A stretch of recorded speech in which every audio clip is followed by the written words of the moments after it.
Okay, let's go get everybody loaded in here. I want to thank everyone for coming on today and to our mastermind call. We'll have Darren Control coming on in just a few minutes.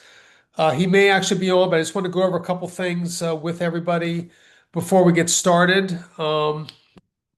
After this is our Control-Bengal group weekly call, but since we're having Darren Control on today, we invited all the agents in our ADR database to be on this call to go over any important announcements that ADR, American Destiny Real Estate, has for the agents. So after the call, after Darren's done in about 15 minutes or so, any agents that are part of the group that are on the call, we'll just have a quick business meeting after that to let everybody know the different things that I need to let you guys know about this week. Just a couple housekeeping events. If you are a member in our group and have not signed up in the hub, please do that. That's important for communications. We do cover that during our daily huddles, and we'll cover it during the sales meeting today as well. So if you're not sure, how to do that, the instructions are in the newsletter, but we want to get you signed up there. During the course of the meeting, I'm going to be putting a couple different links in the chat. One is my email. So if anybody needs to get in touch with me this week, send me an email. Also, my call calendar I'll have in the chat box. If you are attending the five-star conference, oh, by the way, I kind of talked for a little while. Can you guys hear me okay? Okay, thanks. I don't want to keep going on and on and on. But if you are attending the five-star conference, I will put a link in the chat also if you're going to be there. The link will allow me to know who's coming. And during the five-star, we will set up meetings with agents that want to have meetings with me. The whole team, a lot of the team will be at five-star. So if you're meeting with me, we'll try to get you having a conversation with the team as well while we're there. Let's see what else. Let's see. Oh, lastly, and I'll just go over this real briefly. We have two other mastermind calls this week. Well, two others today. One is our sales meeting, but the other is on Thursday. We have our REO Mastermind call that Jeff Russell normally runs with Kelly Jones. I'll be hosting that, but I do have some people coming on the call that are very well seasoned in REO. And since that's a mastermind call, it's more of a question and answer type of session. So please try to attend that particular call. We will have people on there that can help answer your REO related questions. It's just I'm not sure if Jeff will be on the call because he's going to be traveling that day. And on Friday, we have Larry White coming on to do his mastermind call. It's called Agents Helping Agents. Larry let me know he does not have a special guest this week, but he has a special meeting set up for everybody that wants to attend. So, with that being said, Darren, I see you're on the call right now, and we have a pretty good group of agents. We're just under 80 agents on the call right now for you. That was the goal, is to get as many people on the call to hear what's going on with ADR that we can. And I'm going to turn it over to you and let you talk. And if there's any questions that anybody has, you can throw them in the chat. I'll try to monitor the chat as we do this call. Wait, thanks, Eric. Thanks everybody for joining. Um, as towards an update with ADR, we continue to grind just like you guys do right now. We're seeing a couple trends. The REO trend seems to be coming back. We're getting a lot of conversations right now, which are based on looking down the road where we're going to be next year, end of this year, next year. And most of those are some servicers, some folks that are going to have some REO that's coming back that's been pretty much dead. We all know that for the last number of years. So we're kind of excited about that. We definitely see the tide coming in when it comes to the whole world that we've lived in for so long. The As towards the SFR front, that 21st Century Road to Housing Act wasn't signed by President Trump, but because he didn't sign it or because he didn't veto it, it did become law. So it is now in effect. And that's going to slow down any kind of acquisition play um, on those guys. Now, the build to rent, a lot of those guys we've been talking to a lot on the build to rent piece of it. I think that's just going to put a focus on that. We're going to see a lot more of them building out, developing property more than the scattered site process. I think it's a 6 month window they have to continue to do that. And then at that point, they have to shut it off unless there's a couple criteria to hit, which deal with repairs and some other hurdles that they'd have to jump over. But bottom line is, the market isn't the same on the single family rental place. The markets, Florida, Texas, mostly right now, we do a lot of work in those two different markets, and they're just not the same market anymore. And that's a rent. Rents have gone flat, values have flattened and even decreased. So if the economics aren't working anymore, those guys are pretty smart. They take their money and put it somewhere else. So they're gonna pivot that. So I think we might see actually a little bit of an upswing on the scattered site sales because right now these guys are going to become, in my estimation, property management companies more than acquisition groups. So that's a tough business. Anybody who does that, you guys are all real estate guys. I know we do one here in Pittsburgh. It's not an easy business. It's a lot more fun buying properties and putting them into the bucket than it is to manage the ins and outs and the ebbs and flows with tenants and that whole fun property management phase. But so that's what we see right now. I mean, right now, our fix and flips are hard money lenders. We've gotten a couple new clients in the last 2 months that are really moving quickly to sell a lot of these properties. So hopefully you're in markets. If you've seen that, that's great because that's going to increase. But as we continue to grow that with other clients as well, I think we're starting to see where the market right now is becoming a little bit more robust when it comes to like the opportunities. So we should start seeing more of that. You guys hopefully start seeing more of that as we go down that path. But Eric, I don't know how deep you want to go. I mean, other than that, I got to get into different things, and I can't really get into different things when it comes to clients and so forth. But I can definitely talk on a global scale or answer any questions anybody might have. Oh, I would say Yeah. the 5 star. We do have a discount code, right?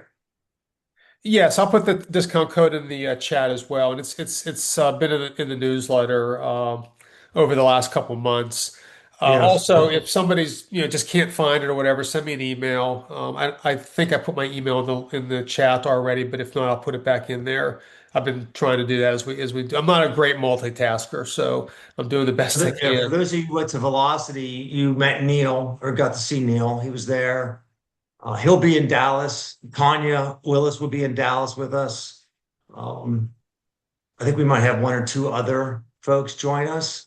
So I think Jovette's going to join us, who's one of our asset managers. So if you can make it, I say this every year, please make it. It's a great opportunity to get face to face with those guys. It goes a long way towards building relationships. And so they just know who they're talking to when they reach out to you guys on the other side. So yeah, if you can absolutely, if there's any way you can make it, I would highly suggest you make it because that's one of the reasons we actually bring our asset managers and Neil's our director of operations. Um, and honestly, the reason we bring them is because we want them to interface with you guys. We want them to meet you, talk to you, get to know you. Because at the end of the day, I mean, we get stuck in situations all the time. And again, I talk about this a lot. Our value at ADR is the value that we bring on the boots on the ground expertise and getting the job done. And we can't do any of that without you guys doing what you do. So it's nice to meet you and get to, have an opportunity to talk. That way, when problems do arise, we have a relationship. Things just happen easier that way. I think we all agree that's how the world goes round. So if you're able to make it, please do. And then we'll hopefully see you there. It's going to be here before you know it.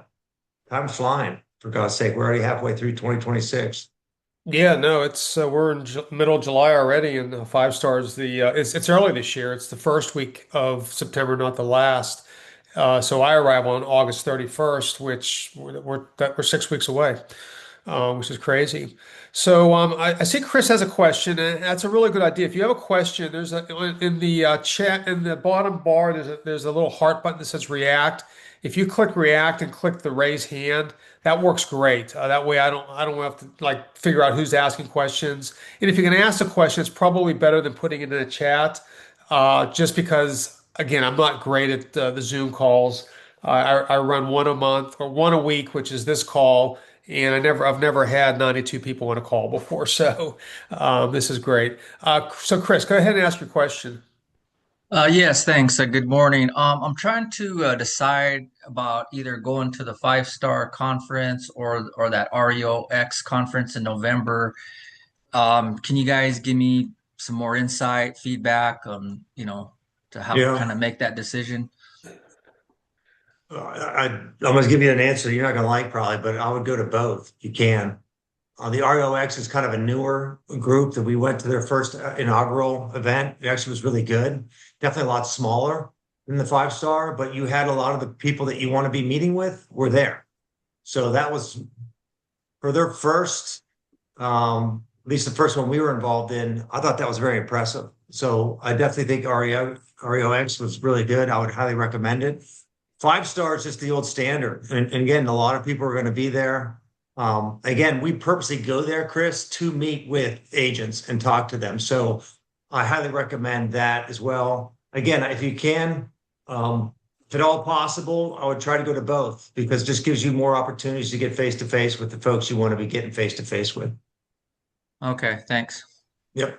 I think a lot of people on this call would actually echo that sentiment. I saw a couple of people put stuff in the chat, and I would have said the same thing. We talk about both conferences a lot during our daily huddles, and we also have monthly mastermind calls. And it's just REO. Every time I talk to agents, they let me know that they're going to that conference. So I think any conference is good to be at because you're meeting people, but the ones where you have the asset managers there are even better because now we're preparing ourselves for business opportunities. So let's see. Does anybody else have a question? Is there anything else anybody wanted to ask? Is there anything else? I know you're kind of limited on what you can say, Darren, but we'll just Yeah. try to let these guys know maybe best practices too. Like one question I get a lot from agents. Not. I mean, they are wondering like what's inventory like in certain areas, and it ebbs and flows in every part of the country for sure.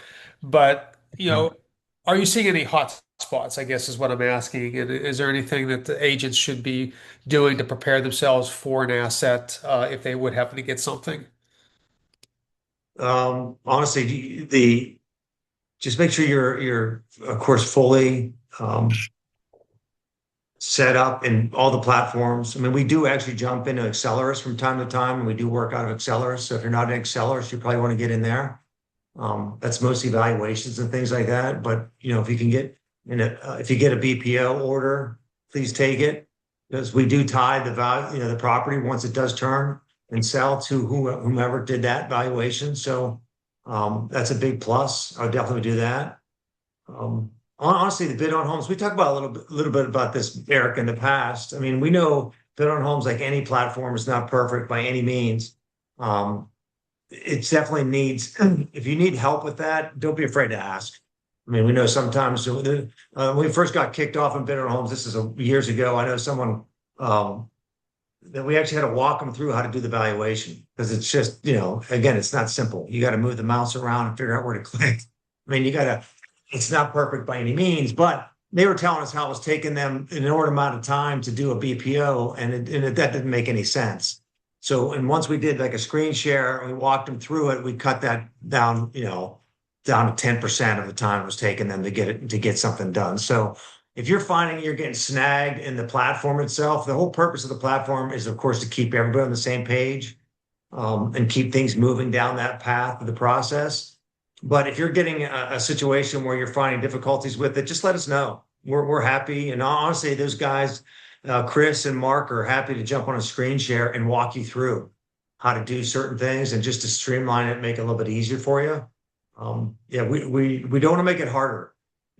by any means. We want to make it easier. So I would say, as towards some thoughts, Eric, I mean, at this point, if you're having any difficulties on the platform itself, or if you never even got a property yet from us and you want to get some training, I would go. They do have videos. They do have things on Bid on Homes that you could do, and some training itself. I would recommend you do that, just so you know what you're doing by the time something does drop. But as towards marketplaces, we have, of course, the hotbeds, your Atlantas, Floridas, Texases, Arizonas. We're starting to get some stuff in California, which is kind of nice. We like the prices out there in California, but you know, I see Sam. We need some stuff up in, you know, his neck of the woods too.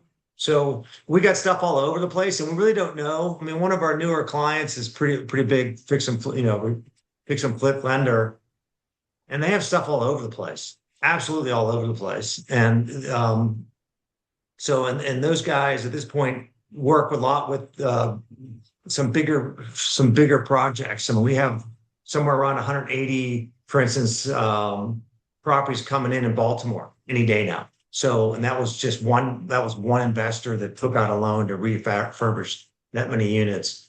And they have a lot of those, all the way down in, the Florida Panhandle and, up in Baltimore. And now we're all over the country with those guys. So I just say at this point, there's not one spot. I mean, if you are in Atlanta, if you're in Dallas, if you're in Houston, if you're in Tampa, those kind of places, yeah, we should have more opportunities. But again, that's just based on numbers. It's just flat out numbers. And the clients we work with are mostly invested in those spots. I have a question for you guys, actually. One of the things that came up a lot is short sales, like getting back into selling short. So I want to get your thoughts on that. Have you heard that? That was the buzzword at the last conference I was. Like, everybody needs to get out and get certified short sale expert, etc. So give me some feedback on what you guys are hearing about short sales, because we all know the market, some of these different locations has pivoted. And so people that bought in the last 3, 4, 5 years are not having the same equity, if any, that they had back then. So Eric, I don't know if you want to open a mic, if they just want to put something in the Yeah, you chat. guys can just open the mic. I know Cisco has a question also. We'll I definitely get to you, heard Cisco. that. Yes. This is Karen. I heard about the short sales. Since early this year, I became certified with CFSC. Okay. Yeah. Have you seen anything yet drop with that, Karen? Or is it just you heard about it like we've heard about it? Haven't seen anything. Okay. That's the same for us right now. I've gotten some short sales, mostly for the reverse mortgages. Okay. For the coordinated sale. Here in Texas, Darren, I'm in DFW. I've gotten one, and I'm talking to a couple of other clients. We are seeing the home builders that sold those properties to those homeowners within the last 2 to 4 years actually contributing to the short sale deficiencies, because they've dropped their prices so much. I mean, there's one community here in DFW, Aubrey is the name of it, Little Elm area. You've got homes that were selling a year ago in the 350s, and over the last week, I've gotten emails from the builders on their inventory where they're cutting them $60,000 up to $80,000 for houses that were selling. And so, as an agent, when I've been out showing houses, it doesn't make sense to show the resale anymore, because they can just go in that same subdivision and get a new build, right?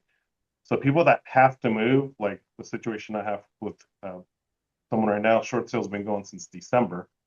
Mhm. They had to move, they had to relocate out of state, but they're upside down because of what the builders are doing in the area. So Yeah, it's becoming a challenge. that's interesting. I mean, I know we were competing, last fall, because the builders were buying down the loans, right? They were buying down the rates to some crazy low rates, right? I think, I don't know if I'd say 4% or whatever it was.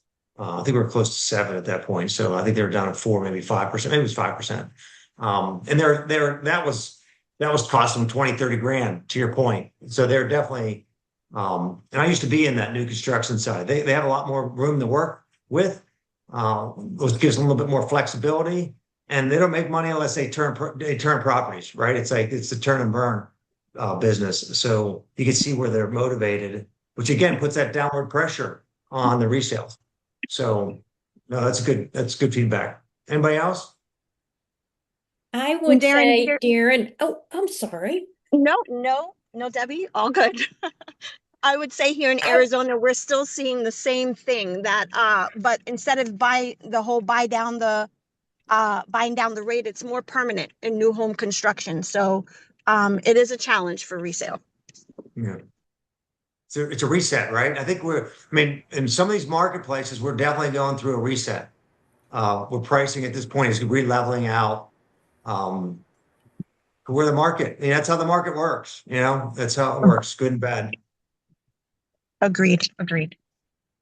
Darren, we're in Arizona, we're specifically down 3 to 5% throughout the entire greater Phoenix area. And some neighborhoods are down quite a bit more than that. Yeah. There's a lot of sellers that are finding out that they have no equity. I'm working with one right now, and they're going to have to come out of pocket about 60,000, it looks like. And but they gotta sell because they need to move. So yeah, it's not, some areas are down a little less than the 3%, and you can probably figure out what those areas are because they don't change much. Parts of Scottsdale, some areas around some other areas in Phoenix, but certainly 3 to 5% is an average entire valley. And we just did a BPO on one recently that I think, based on the averages from 24 months ago, it's down closer to 7 or 8%. Is your inventory up or down? Your listing inventory? We're really at a standstill. So it's shrinking a little bit because people are standing on the sidelines and they just really don't know what to do. Interest rates are up. It's the whole thing, the same thing everybody says. Interest rates are up, prices are going down.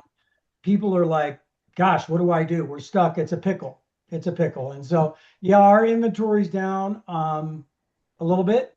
I wouldn't say it's, you go into some neighborhoods and you see the sales are happening because the people bought them long enough ago that they could sell them. But other areas, there's very small inventory, and Yeah. the ones that are there is just sitting on the market. And Yeah, then, of course, to piggyback that, it's a tale of two markets, right? The above $1 million versus the below $1 million, Yeah. as well to Right. factor in. Right. Yeah, I'm looking. By the way, I think I've talked about this group before. The Reventure app, reventure.app. If you guys don't have it, definitely should look into it. It's I think I pay for the 38, 39, 35 bucks or whatever it is a month. It pulls MLS data, but it gives you a good snippet and a good snapshot of what's going on. Like right now, I'm looking at year over year new listing count out of the MLS, and like if I look at Naples, Florida, it's down 7% year over year listing count. I can also do days on market. The days on market in Naples is 102 days. And you know how that works, right? Once it gets certain down to days, the inventory flips to a buyer's versus seller's market, and vice versa. It's just a really good app that keeps you, and you might be able to build it into some of your stuff when you go on listing appointments too. So it's pretty good data. I really highly recommend it. There's an app on my phone. My wife and I are walking around. She says, "How much is that home is worth?" Boom, it's right there. So it's pretty easy too. I know your MLSs do that too, but this stuff has a whole bunch of other inventory on top of that. Darren, if I may, it's Tom here. Hi, Tom. If back to the short sale comment, I've closed 15 short sales in the past 18 months. I'm working on 5 to 10 more right now. These are all HUD shorts. And going through with HUD, and no, these are not on HUD Home Store. They have mentioned something very specific that's very different than what's being taught out there. They're basically telling me to relay to people, the homeowner must go back to the loan servicer to request options. And once they do that, it takes me about 4 months to negotiate with HUD for a price we list the properties for. And I've got these in Central and Eastern North Carolina. So they're out there and they are coming. But again, the key factor is we, the agent, cannot initiate it. The homeowner must initiate it with their loan servicer, ask for options, loss mitigation options, and they'll provide them. So once that goes through, then work with your agent to either put it together on ResNet or Equator to submit the short sale. And so yes, that'll happen. And some of you know, yes, I'm a member of REOX. I'm on the advisory council, and we're going to be talking about this in November. But like Darren says, go to all the conferences, learn everything you can. There's so much information out there and what works for you. Plus, it's fun to see people. I saw Darren and Tanya at our spring REOX conference. It was great to see them. And we will have our second REOX home intelligence meeting early November.